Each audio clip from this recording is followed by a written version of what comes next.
Hello students, आज हम आप लोगों को क्लास 9 का मोशन चैप्टर पढ़ाने जा रहे हैं। और मोशन चैप्टर में हम लोग जानने से पहले सबसे पहले जानेंगे कि रेफरेंस पॉइंट क्या चीज़ होता है। रेफरेंस पॉइंट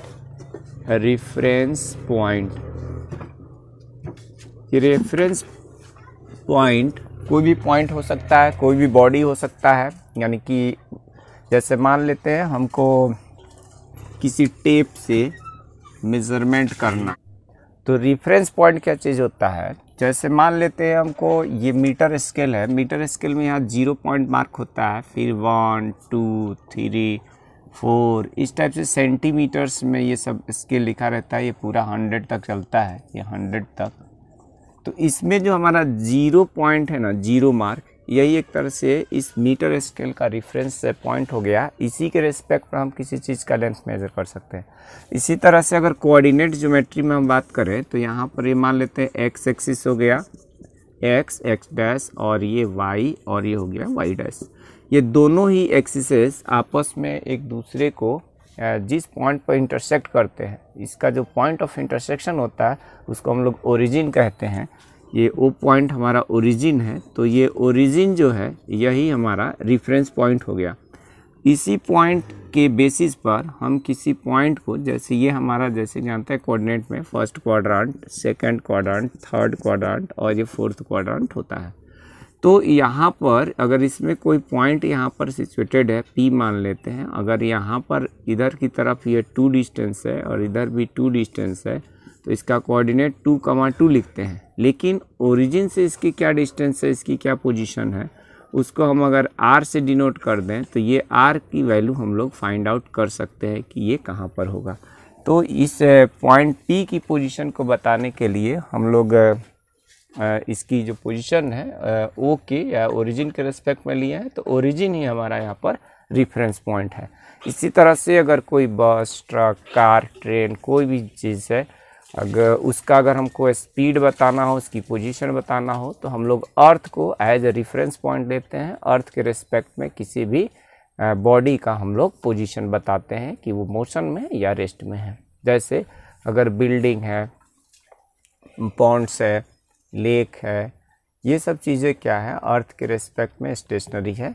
और जो हमारा कार, ट्रेन, बस, ये सभी चीज़ें जो है ये मूविंग माना जाता है। यानी अर्थ को स्टेशनरी बॉडी मान करके, यानी अर्थ के रेस्पेक्ट में ही हम बाकी सब चीज़ों का पोजीशन बताते हैं, तो अर्थ हमारा रेफरेंस पॉइंट कहलाता है। तो रेफरेंस पॉइंट क्या चीज़ होता है। रेफरेंस पॉइंट कोई पॉइंट हो सकता है, कोई बॉडी हो सकता है, कोई ऑब्जेक्ट हो सकती है, जिसके रेस्पेक्ट में हम किसी दूसरे ऑब्जेक्ट की पोजीशन, स्पीड, वेलोसिटी। तो रेफरेंस पॉइंट जानने के बाद हम लोग जानते हैं कि और भी चीज़ें इसको डिफाइन कैसे कर सकते हैं। Reference point is the point और एनी बॉडी और एनी ऑब्जेक्ट फ्रॉम विच और with respect to which we can determine the position of any body, speed, distance, with जैसे एग्जांपल में मैंने क्या बताया, एग्जांपल मैंने बताया कि अर्थ जो होती है, अर्थ को भी रेफरेंस पॉइंट माना जाता है। अर्थ को हम लोग रेस्ट में मानते हैं, हालांकि अर्थ जो होती है रेस्ट में होती नहीं है। ठीक है, अर्थ जो है हमेशा 7.9 किलोमीटर पर सेकंड के स्पीड से मूव करती रहती है। तो ये लेकिन अर्थ को हम लोग स्टेशनरी मान करके किसी दूसरे बॉडी का स्पीड, वेलोसिटी या पोजीशन हम लोग डिटरमाइन करते हैं कि वो कहाँ पर स्थित है। ठीक है, तो इस रेफरेंस पॉइंट या निर्देश बिंदु जानने के बाद अब हम जानने की कोशिश करते हैं कि ये रेस्ट क्या होता है, मोशन क्या होता है, इसकी डिफिनीशन जानते हैं। तो सबसे पहले हम लोग रेस्ट की डिफिनीशन जानते हैं। रेस्ट क्या चीज़ होता है, रेस्ट, और इसको हम बोलते हैं स्टेशनरी। ये रेस्ट या स्टेशनरी क्या चीज़ होता है, जिसको हम लोग विरामावस्था भी कहते हैं, विराम की स्थिति कहते हैं। ठीक है, तो इसमें सिंपल सी बात होती है कि जब किसी बॉडी की पोजीशन टाइम के रिस्पेक्ट में चेंज होती है, चेंज नहीं होती है, तो उसको हम रेस्ट कहते हैं, और अगर चेंज होती है तो मोशन कहते हैं। When the position of any body when the position of any body does not change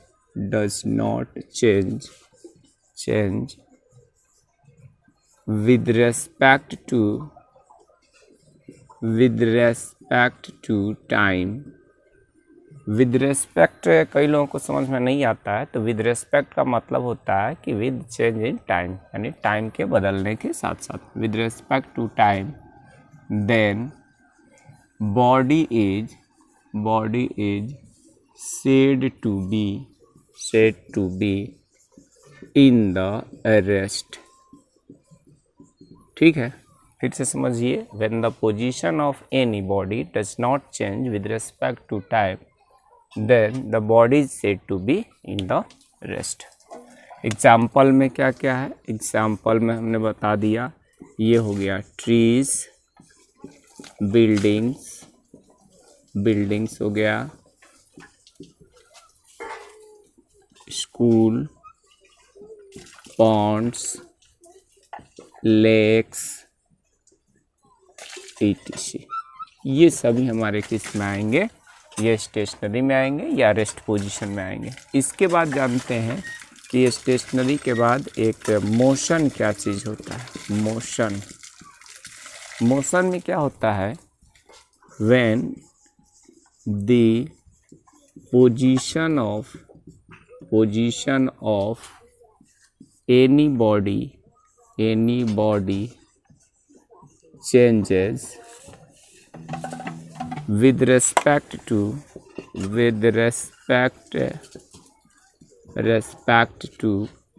time, then body is said to be in motion। Example इसका क्या है? एग्जाम्पल में हो गया रनिंग ट्रेन, हो गया मूविंग कार, हो गया, और भी बहुत सारी चीज़ें आ जाएंगे। Example running train, moving car,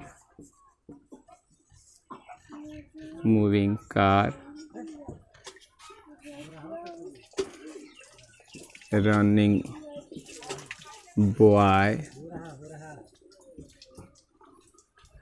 flying birds etc। Next जानते हैं स्पीड की definition, speed and velocity. Speed क्या चीज़ होता है?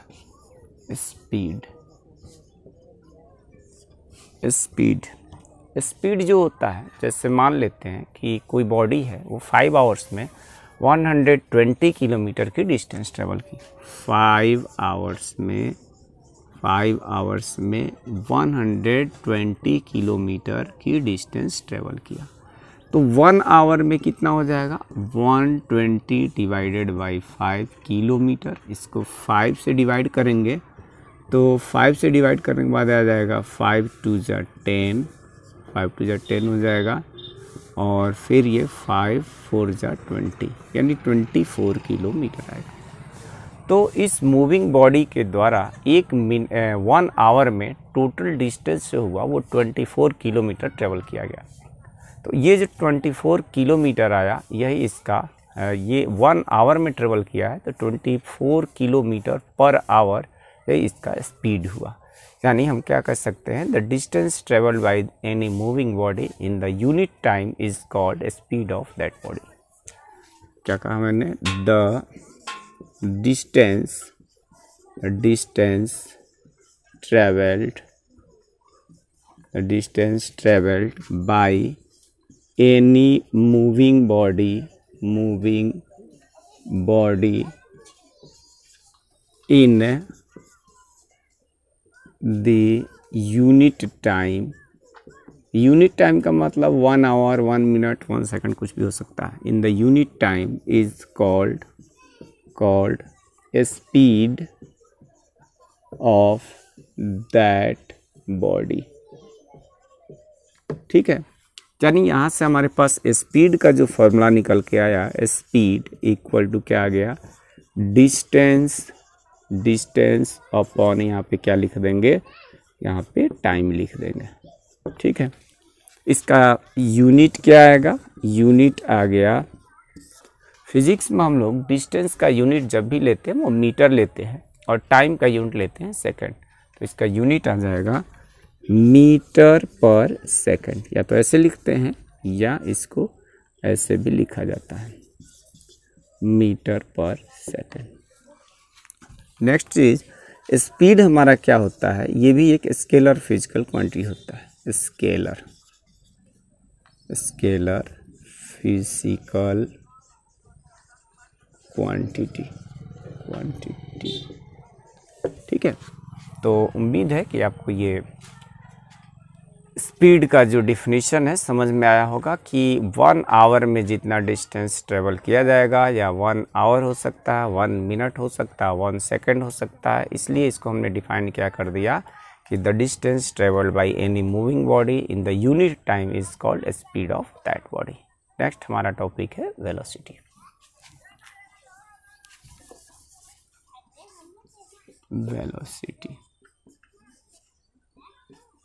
अब वेलोसिटी और डिस्टेंस में डिफरेंस, स्पीड में डिफरेंस क्या था कि वेलोसिटी में डायरेक्शन भी दिया रहता है। यूनिट टाइम में डिस्टेंस तो ट्रेवल होगा लेकिन इन द गिवन डायरेक्शन, तो हम लोग कह सकते हैं और यहाँ पर या दूसरे तरीके में हम लोग simply the displacement of any body in the unit time is called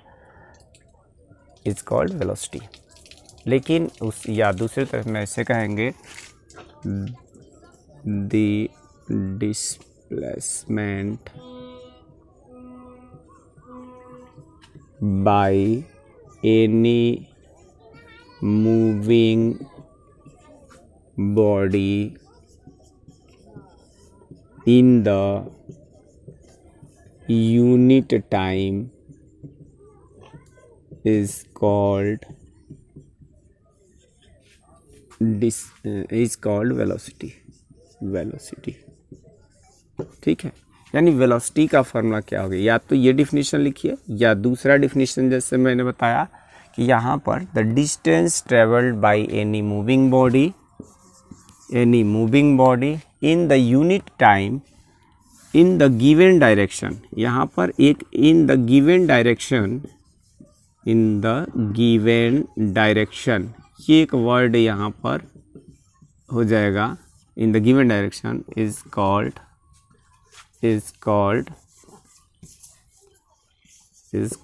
velocity. तो ये भी एक टर्म रहेगा, ठीक है। The distance travel by any moving body in the unit time in the given direction, एक वर्ड यहाँ पर डायरेक्शन अगर दे दिया जाएगा तो उस केसेस में वो वेलोसिटी कहलाएगा। और इसका फॉर्मूला जब निकालेंगे तो यही चीज़ होगा यहाँ पे जैसे हमने लिखा है, the displacement by any moving body in the unit time is called velocity. तो वेलोसिटी का हम लोग फॉर्मूला क्या लिख लेंगे, यहाँ पर डिस्प्लेसमेंट लिखेंगे, डिस्प्लेसमेंट और डिवाइडेड बाय यहाँ पे टाइम लिख देंगे, टाइम और टाइम इंटरवल दोनों में से कोई भी लिख देंगे। Velocity equal to displacement upon time. इसका भी यूनिट क्या आएगा, डिस्प्लेसमेंट वेलोसिटी का भी जो यूनिट आता है वो मीटर पर सेकंड ही आता है। इसका यूनिट क्या आएगा, इसका भी यूनिट आता है मीटर पर सेकंड, ठीक है। अब वेलोसिटी और स्पीड जानने के बाद अब हम लोग जानते हैं कि एक्सेलरेशन क्या चीज़ होता है।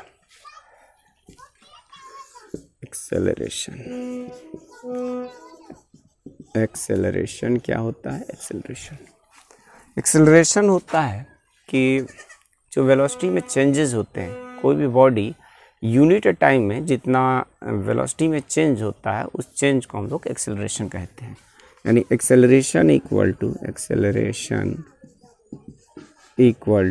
यहाँ पर चेंज इन वेलोसिटी और डिवाइडेड बाय यहाँ पे टाइम इंटरवल, ठीक है। Change in velocity upon time interval, ये एक्सेलरेशन होता है। मान लेते एक्सेलरेशन को ए से डिनोट करते हैं। If final velocity of the moving body is v and the initial velocity is u, then v minus u upon t is called acceleration। Define कैसे करेंगे? The rate of change of velocity, the rate of change of velocity in the unit time is called acceleration of that body. The rate of change of velocity,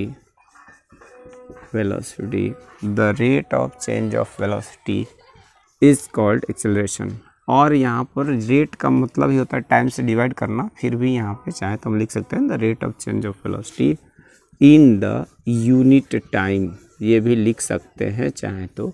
वैसे तो यहाँ पर हमने rate लिख दिया, इसका मतलब टाइम से ही डिवाइड करना होता है।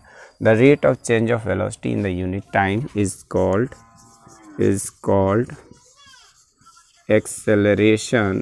Acceleration of that moving body। ठीक है, डिफिनीशन मैंने बता दिया। Acceleration equal to change in velocity upon time interval, that is a equal to v minus u by t, where u is the initial velocity and v is the final velocity, is acceleration, t is total time interval. तो इसका unit क्या होता है? Acceleration का unit हो जाएगा, ऊपर ये वेलोसिटी है, जैसे मान लेते हैं अगर कोई कार है वो 5 मीटर पर सेकंड के स्पीड से चल रही है और पश्चात उसकी जो वेलोसिटी है वो 25 मीटर पर सेकंड हो जाती है, तो यहाँ पे 25 मीटर पर सेकंड जो होगा हमारा फाइनल वेलोसिटी, और इनिशियल वेलोसिटी हमने माना है कितना 5, तो u हो जाएगा 5 मीटर पर सेकंड और फाइनल माना है 25 मीटर पर सेकंड। तो 25 में से 5 को माइनस करेंगे, चेंज कितना हुआ 25 माइनस 5, तो हम चेंज जब निकालेंगे तो 25 में से 5 को माइनस करेंगे 20 मीटर पर सेकंड आएगा। तो ये जो चेंज आएगा 20 मीटर पर सेकंड, तो उसका भी यूनिट हमारा मीटर पर सेकंड ही रहेगा। तो जो चेंज इन वेलोसिटी है इसका यूनिट आएगा मीटर पर सेकंड, और ये टाइम का होता है सेकंड, तो इसलिए इसका यूनिट जो होगा, यूनिट ऑफ एक्सेलरेशन जो होगा, यूनिट ऑफ एक्सेलरेशन ऊपर हो गया मीटर पर सेकंड और नीचे है सेकंड। अब ये सेकंड की पावर जब ऊपर जाएगा ना, तो ये सेकंड की पावर -1 हो जाएगा, तो ये -1 पहले से है, एक 1 हो, तो मीटर पर सेकंड स्क्वायर, यानी ms की पावर -2, इसको हम मीटर पर सेकंड स्क्वायर पढ़ते हैं, मीटर पर सेकंड स्क्वायर। ठीक है, तो ये मीटर पर सेकंड स्क्वायर एक्सेलरेशन की यूनिट होती है। इसके बाद वेलोसिटी, एक्सेलरेशन, स्पीड, डिस्टेंस, ये सब जानने के बाद हम लोग और भी कुछ जानेंगे। जैसे मान लेते हैं डिस्टेंस और डिस्प्लेसमेंट में क्या अंतर है। अब डिस्टेंस जो होता है ये हमारा हमेशा पॉजिटिव वैल्यू देगा, जबकि डिस्प्लेसमेंट जो होता है पॉजिटिव भी हो सकता है, निगेटिव भी हो सकता है, जीरो भी हो सकता है। ठीक है, तो एक तो अंतर ये हो गया। डिस्टेंस हमारा क्या होता है, डिस्टेंस स्केलर फिजिकल क्वांटिटी होती है और डिस्प्लेसमेंट एक वेक्टर फिजिकल क्वांटिटी होती है। तो ये डिफरेंस हो गया। इस तरह से वेलोसिटी और स्पीड में भी वेलोसिटी हमारा जीरो, निगेटिव और पॉजिटिव दोनों हो सकता है, जबकि स्पीड जो है वो हमेशा पॉजिटिव वैल्यू देगा। और साथ में दोनों का जो यूनिट है वो तो सेम होता है, लेकिन अंतर क्या है, डिफरेंस क्या है कि जो हमारा वेलोसिटी होता है वेक्टर फिजिकल क्वांटिटी होता है और स्पीड क्या होता है, एक स्केलर फिजिकल क्वांटिटी। तो ये इनके डिफरेंसेस पढ़ लिए, वेलोसिटी, स्पीड, एक्सेलरेशन, ये सब बहुत सारी चीज़ें पढ़ लिए। नेक्स्ट हमारा जो टॉपिक होगा वो होगा इक्वेशन ऑफ मोशंस, क्या चीज़ होती हैं। और इक्वेशन ऑफ मोशंस जानने के बाद इसमें और भी चीज़ें हैं, जैसे average velocity, average acceleration, average velocity, average speed, और तब हम लोग equation of motion, equation of motions के डेरिवेशन, कैसे इक्वेशन का डेरिवेशन होता है, ग्राफिकल मेथड से है और वैसे भी है। और उसके बाद इस चैप्टर से रिलेटेड बहुत सारे न्यूमेरिकल्स जानेंगे, तो आप हमारे वीडियो को देखते रहिए। में क्या होता है कि जो भी हमारा वेलोसिटी होता है, स्पीड वेलोसिटी होता है, वो टाइम के रिस्पेक्ट में इंक्रीज करता है, लेकिन जो रिटार्डेशन होता है, जैसे जैसे टाइम बढ़ता है तो इसकी वेलोसिटी जो होती है डिक्रीज करती है। जैसे मान लीजिए कि जब हम लोग कोई मूविंग कार है, ट्रेन है, बस है, कुछ भी है, मूव कर रही है, और जैसे ही हम लोग ब्रेक लगाते हैं तो ब्रेक लगाने के बाद उसका जो स्पीड होता है वो धीरे धीरे कम हो जाता है। तो टाइम के चेंज होने से अगर स्पीड कम होता है, वेलोसिटी कम होता है, तो उस चीज़ को हम कहते हैं रिटार्डेशन। रिटार्डेशन क्या होता है? रिटार्डेशन होता है कि अगर किसी बॉडी की जो स्पीड होती है या वेलोसिटी जो होती है टाइम के रिस्पेक्ट में डिक्रीज़ करती है, कम होती है, तो उसको रिटार्डेशन कहते हैं। जैसे अगर कोई मूविंग कार है, बस है, ट्रक है, जब भी हम उसमें ब्रेक अप्लाई करते हैं तो ब्रेक अप्लाई करने से क्या होता है, उसका स्पीड धीरे धीरे कम हो जाता है, तो इसको रिटार्डेशन कहते हैं। नेक्स्ट जो है रिटार्डेशन, यानी कि when the velocity of any body decreases with respect to time, then it is called a retardation।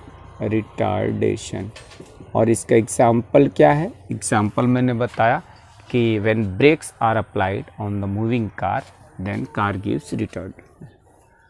Example इसका क्या है? when brakes of car is applied then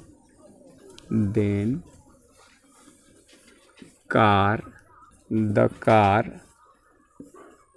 produces a retardation, यानी कार में मंदन शुरू हो जाता है, कार की स्पीड धीरे धीरे कम हो जाती है। इसके बाद रिटार्डेशन जानने के बाद जानते हैं कि एवरेज वेलोसिटी क्या होता है और एवरेज स्पीड क्या होता है। एवरेज स्पीड, ये एवरेज स्पीड क्या चीज़ है? एवरेज स्पीड में होता है total distance travelled and divided by total time taken. ये हमारे पास एवरेज स्पीड का फॉर्मूला होता है।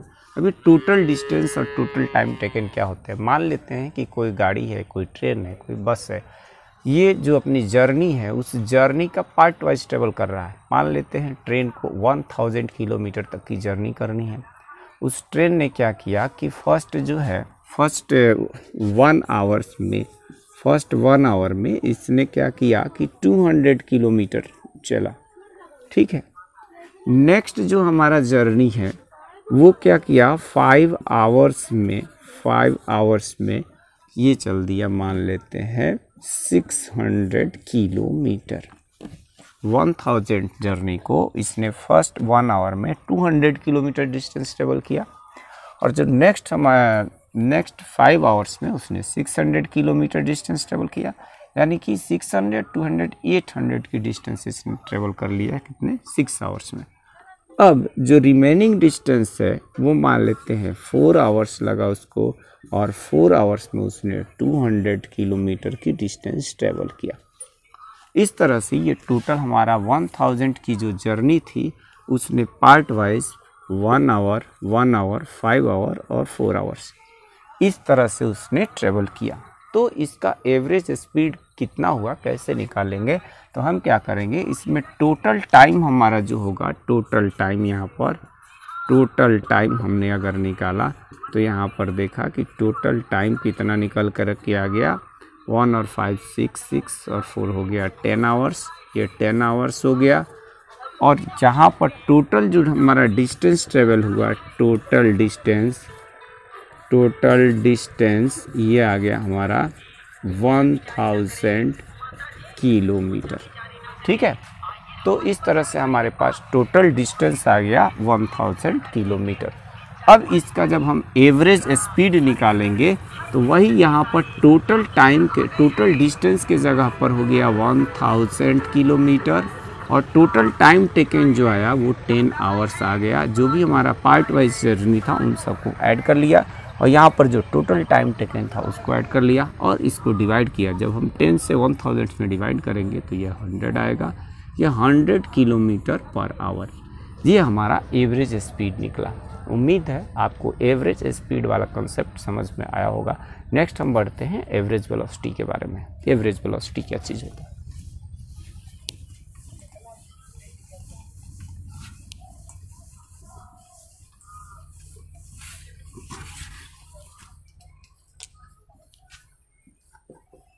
एवरेज वेलोसिटी, एवरेज वेलोसिटी निकालने का फॉर्मूला क्या है और इसको हम कैसे डिफाइन करेंगे, उसको डिफाइन तो नहीं किया, उसका मैंने फार्मूला ही लिख दिया और समझा दिया कि एवरेज स्पीड क्या होता है। हालांकि उसको अगर डिफाइन करते तो उसमें डिफाइन कैसे किया जाता है, the ratio of the total distance travelled by the moving body to the total time taken is called average speed, और उसकी यूनिट भी जो हमारा मीटर पर सेकंड में ही आता है। यहाँ एवरेज वेलोसिटी जब निकालेंगे तो इसको क्या होगा, इसमें आता है displacement, total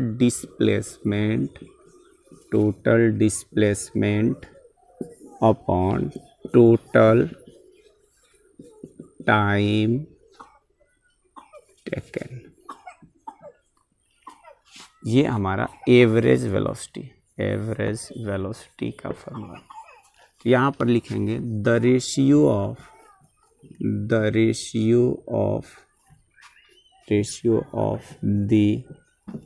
total displacement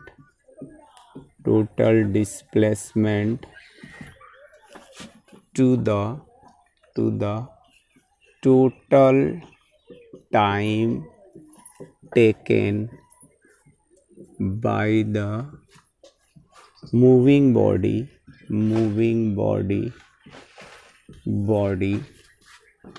is called average velocity।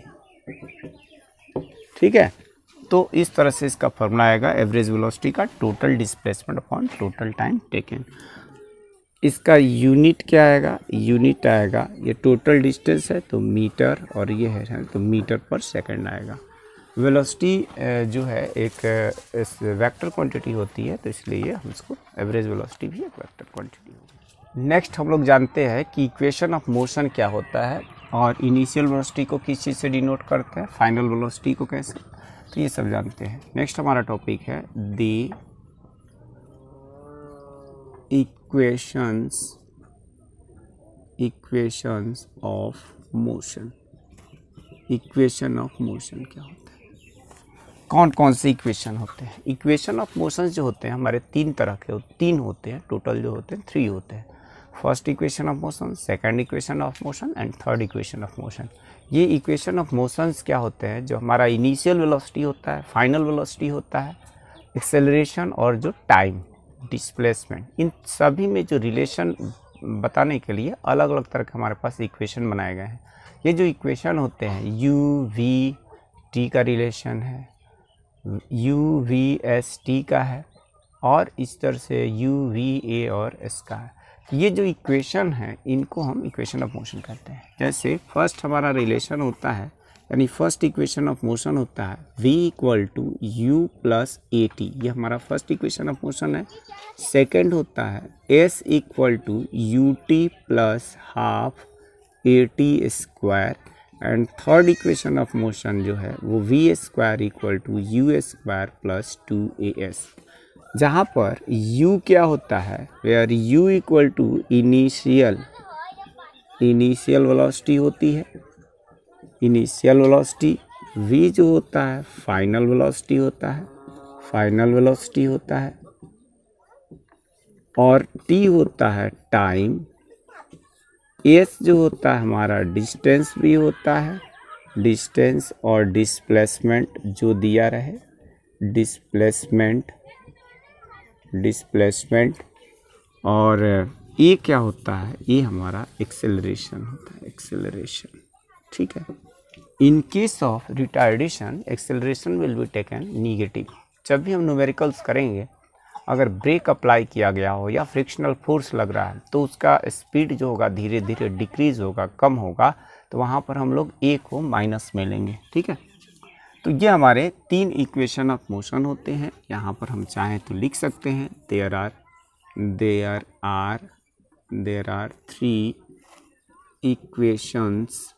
Equations of motion. ठीक है, 3 इसके इक्वेशन के 3 मोशन के इक्वेशन होते हैं। First equation of motion, second equation, इसको फर्स्ट इक्वेशन बोलते हैं। ये हमारा फर्स्ट इक्वेशन ऑफ मोशन है, इसको हम सेकंड इक्वेशन बोलते हैं, सेकंड इक्वेशन ऑफ मोशन। और ये हमारा थर्ड इक्वेशन ऑफ मोशन होता है।